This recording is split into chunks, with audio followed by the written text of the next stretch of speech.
Ngayon naman, sobrang excited ako kasi matitikman na natin ang iba't ibang street foods na sikat dito sa Myeongdong, Korea. Kaya naman, samahan nyo kami at tikman na natin lahat!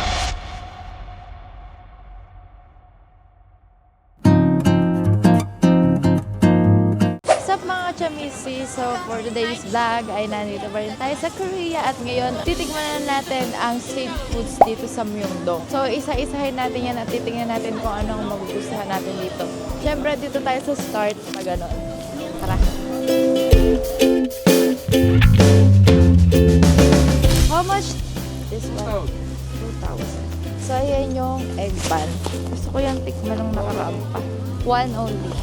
So to guys, nakabila ko ng egg ban sa halagang 2,000 won. So egg siya na may tinapay. So tikman natin.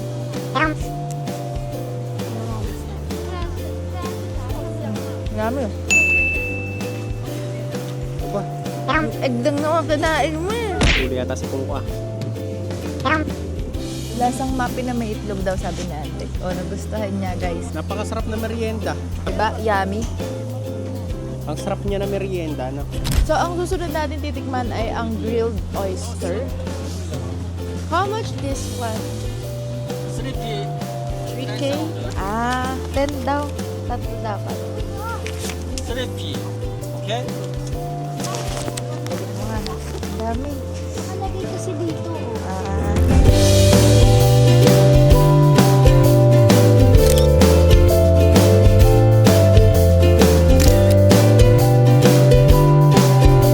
Tutunawin niyo yung cheese guys. Parang gusto ko dun pumunta. Sa tinutunaw na cheese. Sobrang laki. Kakain tayo ng talaba, guys. Oh, talaba. With cheese. Huwag mo ituto. Damang-dama ko yung lahang dagat. Lasang-lasa no? Harap! Ayan nga pala price niyan guys ay 3 pieces for 10,000 won. 9/10. 9 over 10 daw siya, 9 over 10. Ako 8 lang kasi hindi naman ako masyadong mahilig yan. Yung Mr. kasi mahilig siya. So kakainin niya pa yung isa dahil nasarapan ko. Huwag po natin pakainin natin si Adric. Baka sumakit ang chest. Kaya nga, hindi nga ako nakain. Wow! What? Tingnan nyo naman ang giant lobster, man. Hindi mo Tumuha si lobster Pupo. yan. Oyster? Ano ba sabi ko, lobster? Oo. More cheese. Ulo si Paul. Eto yun! Anong gusto mo na? Marshmallow drink. Vanilla. with flour. One vanilla. One vanilla. So eto na guys ang marshmallow with ice cream. With ice cream in the laman. Oy, si Iron Man, oh. Wow, Iron Man! Tara. Uy. Uy. Uy. Uy. Nausok pa. Hot daw. Thank you. Papalamigin muna natin. Hipan mo muna para malamig. Tinan mo. Ayan. Ginak.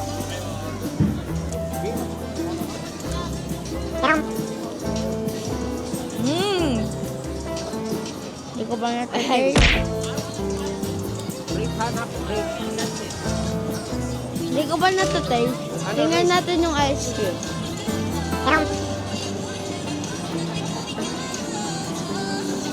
Guys, ano ba ito? Hanggang maubos, Break. Tagal mo naman mag-taste. Ay, ko pa kasi natatry ice Ako nga cream. muna. Ice cream na nga yan eh. Ay, hindi pa. Hindi pa nga. Matigas pa nga daw yung ice cream.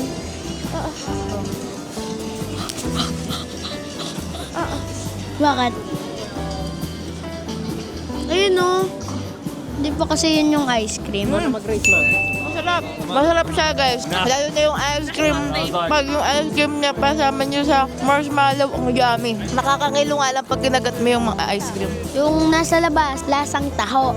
Nasa loob, cookies and cream. Oh, next. Siyempre, titikim tayo ng tanghulo. Thank you! So, eto guys, yung tanghulo na legit, yung ginawa ko. Eto, tigas-tigas oh. Aray, makakatanggal ng ngipin ata to. Tanggal ngipin ko dito ha.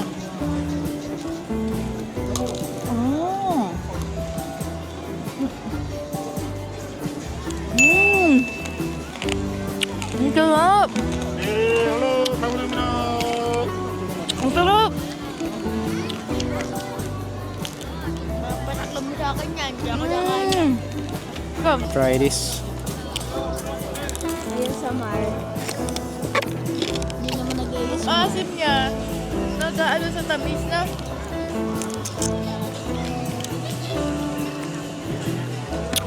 Sarap no? So next tayo guys, ito yummy, 10 out of 10. So ito ay 5,000 won, isang stick. So meron dito guys, octopus ha, may palang busog ka na. At ngayon guys, ito na yung octopus.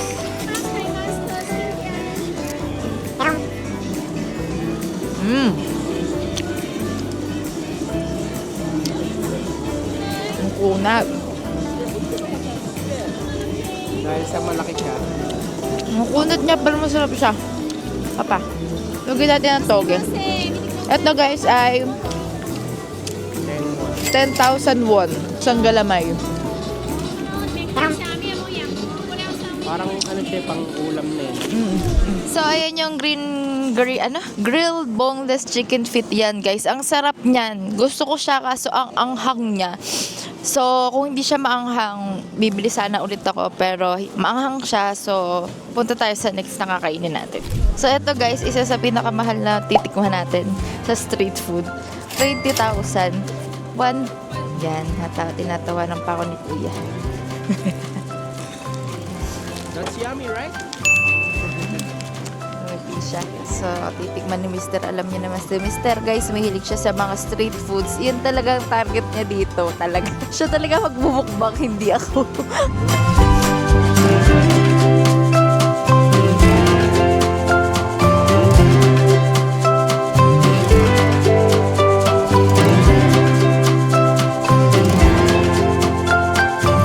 So, ito na yung lobster, guys. Lobster! Lobster na lobster talaga siya. Cheese cool. Expensive taste. Hindi nga mo naman yung... Ay, ayoko. Hindi ako nakain ng lobster.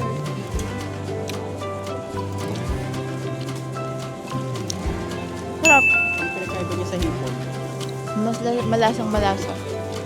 Anong rate mo? 8 out of 10. Kasi hindi naman ako mahilig dito kasi si Mr. ang mahilig. So, eto ang maghuhusga dyan. Okay, dito tayo sa may lobsteran talaga. Ano kaya ang lasa ng lobster dito? Sa South Korea? Okay, na may cheese. Anong lasa?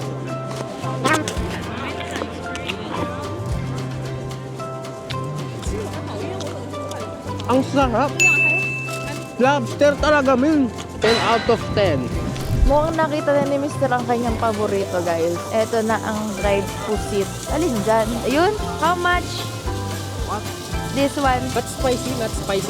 No spicy, spicy. Okay. So, Game. Ito na. eto na. Titikman na ni Mr. yung favorite niya. Ay, ako muna. Ito yung natikman kasi ni Mr. sa Hong Kong na inuwi niya pa sa bahay at doon niya pa kinain.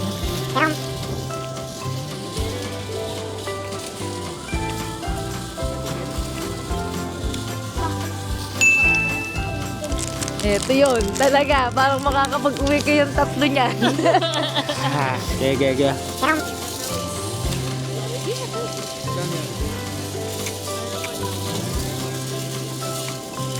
Sarap. Pero mas gusto ko yung sa Hong Kong kasi ano siya, galing sa init. Ito kasi malamig na eh. Malamig din panahon. Sarap din. Talagay nga dito, best. Sabi the best in the West to yan eh. Kaya, di ba tama ang ano sa... Kaya pala dinala ng Korea sa Hong Kong. Masarap talaga, no? So guys, may tinuro na naman sa akin si Mr. Itong vlog na to, guys, sa akin nag-upload. Pero yung mga gusto niya, tinitikman ko. So, eto.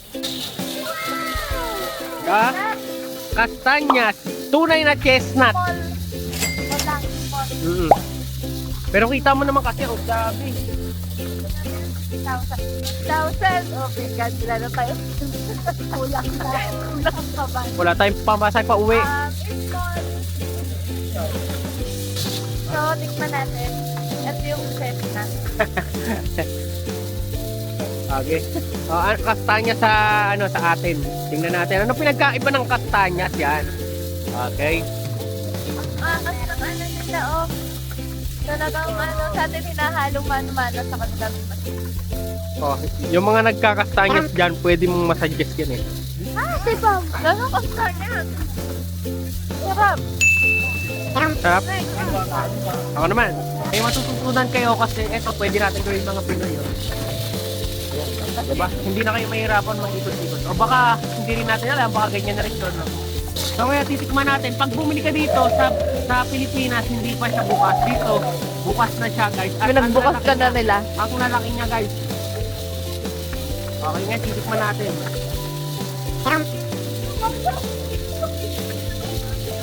Mmm!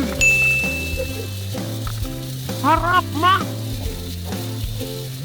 Dabi! Pwedeng bukas ko dito, men! Sarap talaga, men! Bukas na! Tutigim! So ayan guys, tapos na ang ating mukbangan dito sa Street Food Night Market. So sobrang sasarap talaga guys. At syempre, comment nyo kung anong mga the best na natikman nyo dito sa Korean food. At kung may time pa tayo, titikman natin. So, see you next vlog! Subscribe!